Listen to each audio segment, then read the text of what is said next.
So we have a wide range right here of people. You know, we have both a man, both a woman, someone who just finished his internship, someone who is already working at the ACB. I'm just gonna ask you my questions, and you guys can both respond, you know, one by one. So first of all, just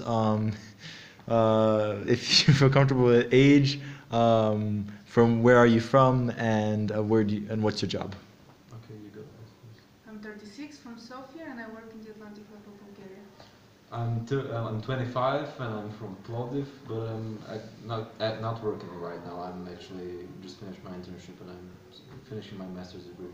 Perfect. Okay, so my first question is, should Bulgaria accept migrants coming from the eastern border, both into Bulgaria and both migrants that are passing through Bulgaria to the European Union, and why?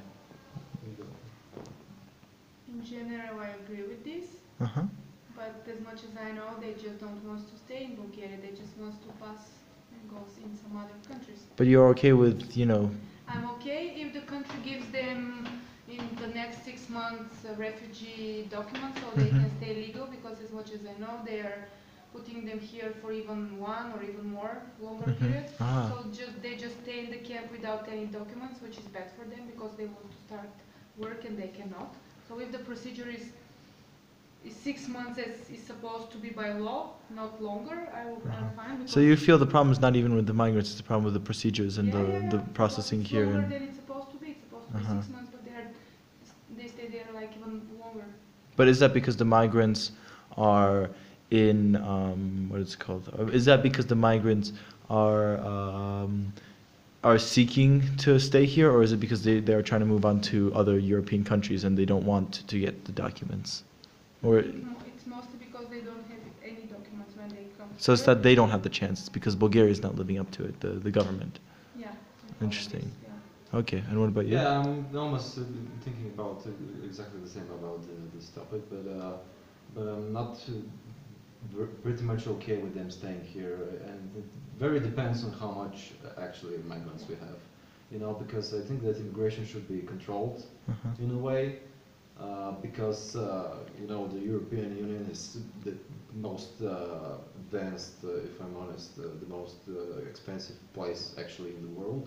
We have a lot of money here, and it's kind of natural for migration to be full, but I think it should be controlled in a way, but I don't have anything against Why should it be controlled? Is it because too many migrants, you know, why do you think having too many migrants, is it that you don't want too many migrants, or is it because you want to select the correct people so that there's, you know, not...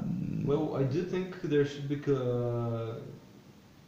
a process of selecting people, or let's call it a visa, for entering the European Union, because, you know, we're great people, we want to help everyone, you know, but there is limits in everything. Like, you cannot eat all the sugar in the world, even though it's sweet. That's the whole idea of my selection idea. I also agree with Ivan, and the idea is that we are not enough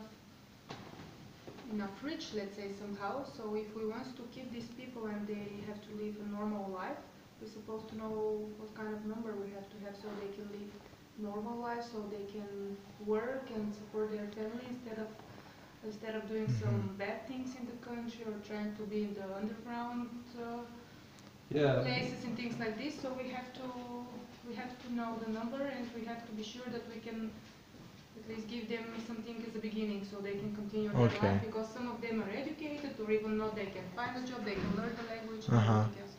Now to specify, so if we are going to be choosing migrants, who would you prioritize first? Would it be refugees most likely, or... Well, there should be a criteria. So what is the criteria? Is it who can contribute most to society? For example, should you guys, you know, do you think we should take doctors first, or maybe who is most vulnerable? Should we take the most vulnerable refugees first? So what would your criteria be? The first criteria, I believe, should be a passport, because most of the immigrants right now don't even have a passport. They always claim they're from Syria, even though they're from Afghanistan, you know. So research should be done first into their identity. Yeah, because but to go back, entering in the European Union, which we know absolutely nothing about.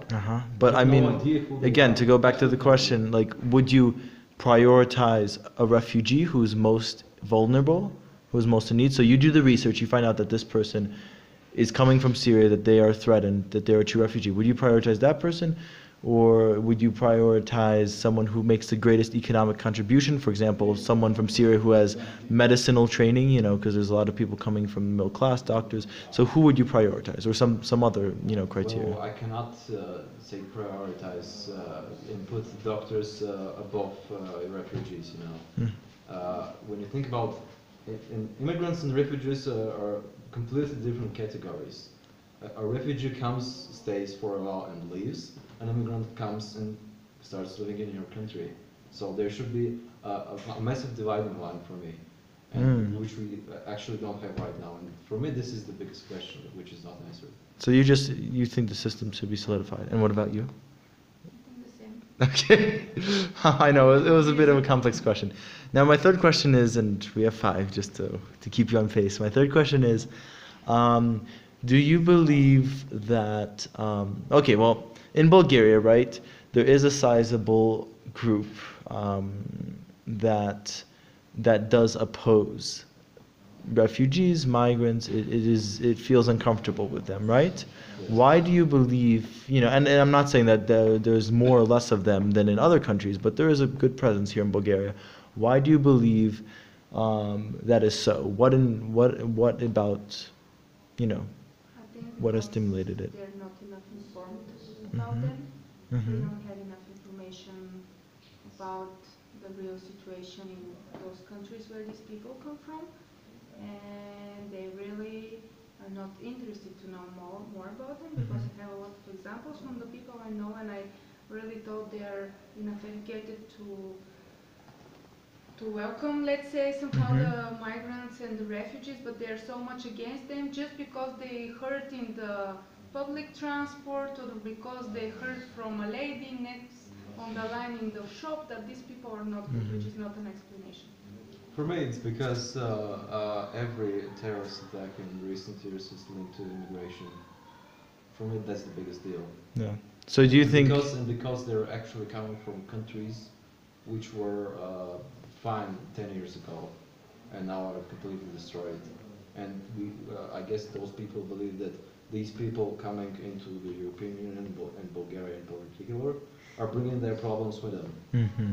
And we can see actually, I believe that the statement of these people is actually relying on some true facts, but Mhm. not all are interpreted correctly. So and as you said, the media, you believe, and I think, do you guys agree that the media plays a big influence on this? Oh, Or of course, media is shaping society's manners.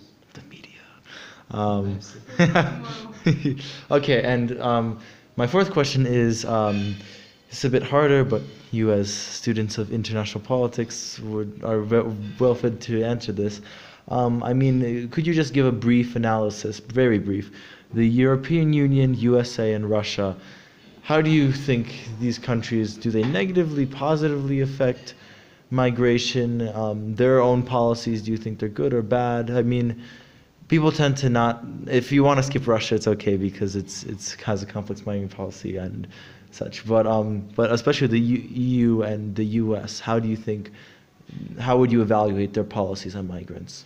I think it's wonderful, as much as I know, compared to the European one or compared to the Bulgarian one, because they're trying to explain the world that they don't want migrants, but actually the things that they're giving them and the way they're using them, or they're trying to help them, it's pretty much okay, and everybody agreed to be migrant to US.